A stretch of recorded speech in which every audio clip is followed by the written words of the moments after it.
In the summer of 1988, small girls started vanishing from the streets of western Tokyo and Saitama. One family received a box in the mail a few months later. Inside, hundreds of bone fragments, baby teeth, and photographs of a child's clothing. A typed note that said, "Mari, cremated, bones, investigate, prove."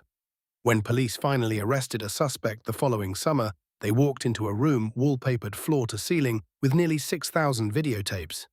And somewhere in that collection, hidden among the anime and horror films, was footage of the killer's own crimes. This is the story of Tsutomu Miyazaki. The case Japan calls the Little Girl Murders. Between August 1988 and June 1989, 4 young girls were abducted, murdered, and sexually abused across the Tokyo Saitama area. 3 of them were 4 or 5 years old. One was 7. Their names were Mari Kono, Masami Yoshizawa, Erika Namba, and Ayako Nomoto. The case shook Japan in the way that only the most wrong, the most backward things can. These were very small children, taken from the middle of ordinary afternoons, in quiet neighborhoods, on their way home from friends' houses, walking along rural roads. And whoever was doing this seemed to want the families to know. The taunting that followed the murders was almost incomprehensible. Mari Kono, 4 years old, vanished on August 22, 1988, in Iruma City, Saitama. On October 3, 7-year-old Masami Yoshizawa disappeared after a stranger offered her a ride in the Hano area. On December 12, 4-year-old Erika Namba was grabbed as she walked home from a friend's house in Kawagoe. Her body was found 3 days later in a parking lot in Naguri. On December 20th, the Namba family received a postcard. The message had been assembled from words cut out of magazines, pasted together. Erika, cold, cough, throat, rest, death. Then in February 1989, nearly 6 months after Mari Kono's disappearance, her family found a box on their doorstep. It contained 220 bone fragments, 10 baby teeth, and photographs of a child's clothing. A typed note, "Mari, cremated, bones, investigate, prove." The 4th girl, 5-year-old Ayako Nomoto, was killed on June 6, 1989, in Koto Ward, Tokyo.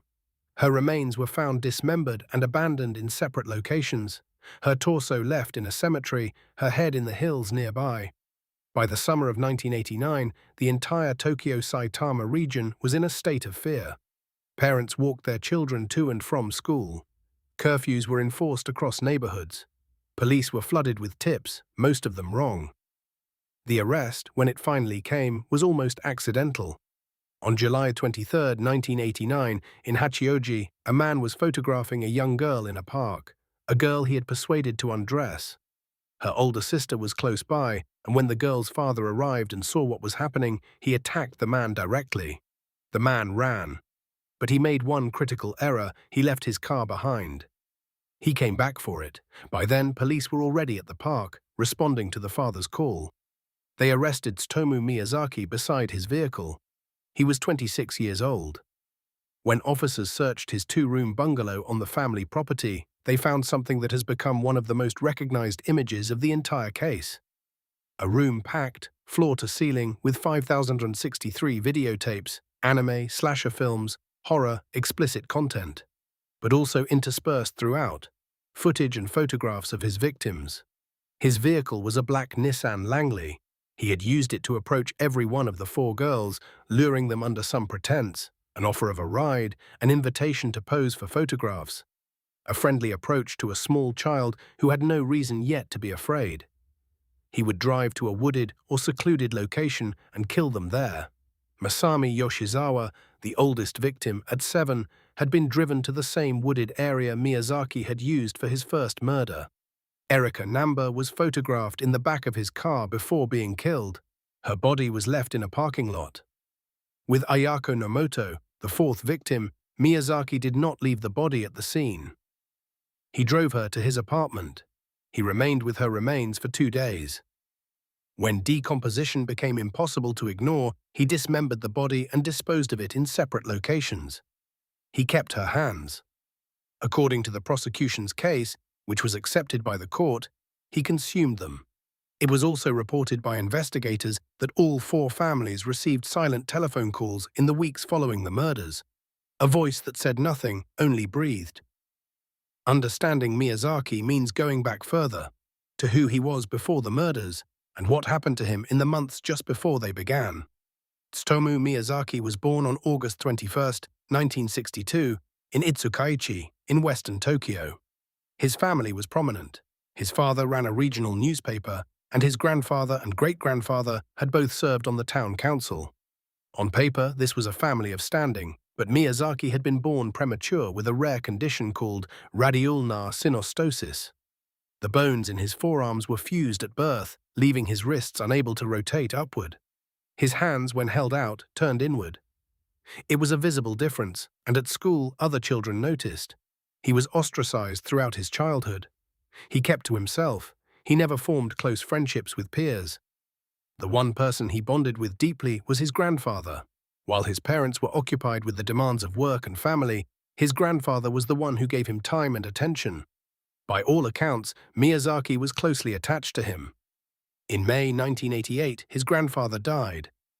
According to reporting that circulated widely after Miyazaki's arrest, he was so overwhelmed by grief that he ate a portion of his grandfather's ashes, wanting, it is said, to retain something of the man.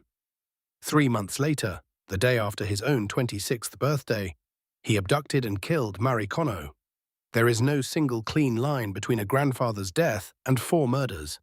But in almost every analysis of this case, that loss is treated as the critical triggering event, the removal of the last thing holding his interior world together. By 1988, Miyazaki had withdrawn almost completely from normal social life.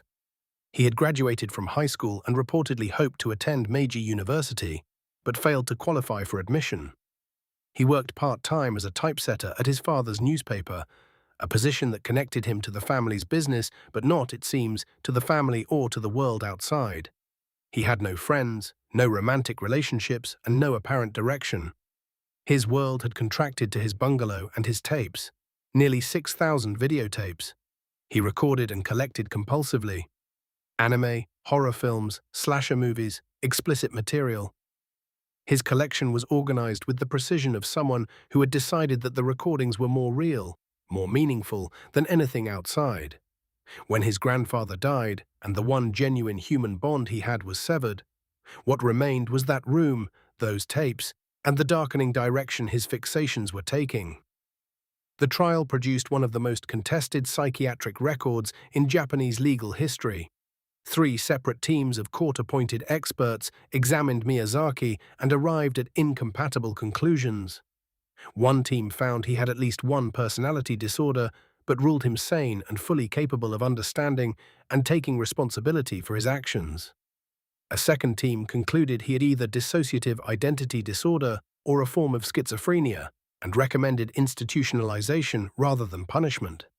A third team, from Tokyo University, concluded that while Miyazaki showed symptoms consistent with severe mental illness, he nonetheless understood the gravity of his crimes and was therefore criminally responsible.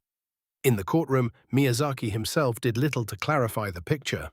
He behaved erratically throughout the proceedings, sometimes coherent, sometimes not, and spent portions of his trial drawing cartoon sketches. He had invented a character he called Ratman, a creature he claimed lived inside him and had been the true author of the killings.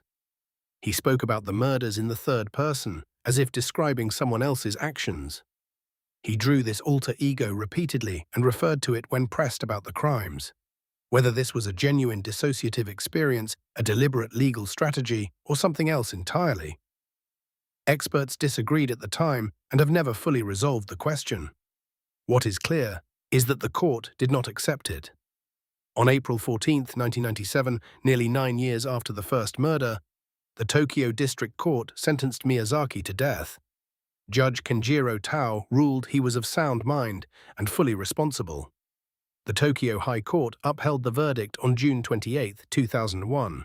The Supreme Court finalized it on January 17, 2006. Tsutomu Miyazaki was executed by hanging at the Tokyo Detention House on June 17, 2008. He was 45 years old. What the case also produced, with enormous and immediate force, was a moral panic about otaku culture. The media, working from the image of that room with nearly 6,000 tapes, drew a straight line. This man had consumed anime, horror films, and violent explicit content, and he had become a killer. The label otaku murderer was applied almost instantly.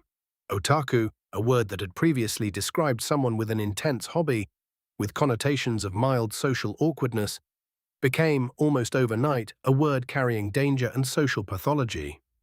Fans of anime and manga, collectors of figures, people who attended fan conventions found themselves regarded with new suspicion. The panic has been compared directly to America's satanic panic of the same decade, the wave of fear that linked heavy metal music and role-playing games to violent crime.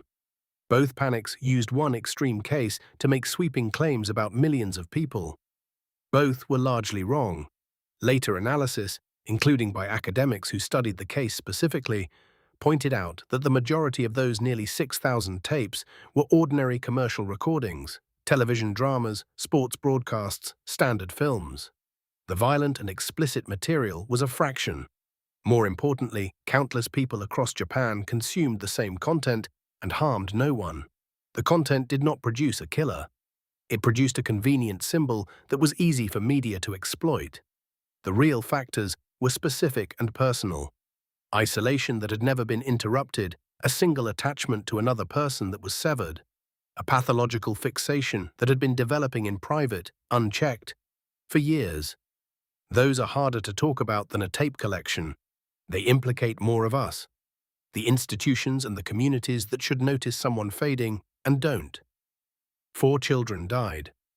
Their names were Mari, Masami, Erika, and Ayako. 3 of them were 4 and 5 years old. They had whole lives ahead of them. School, friendships, the ordinary accumulation of years. And all of it was taken in an afternoon, on an ordinary street, by a man in a car who asked them something simple and friendly and wrong. What stays with me about this case is not just the violence, though the violence was severe, but the taunting. The box of crushed bones left on a doorstep. The postcard assembled from magazine clippings, word by cutout word. The phone calls where someone breathed and said nothing.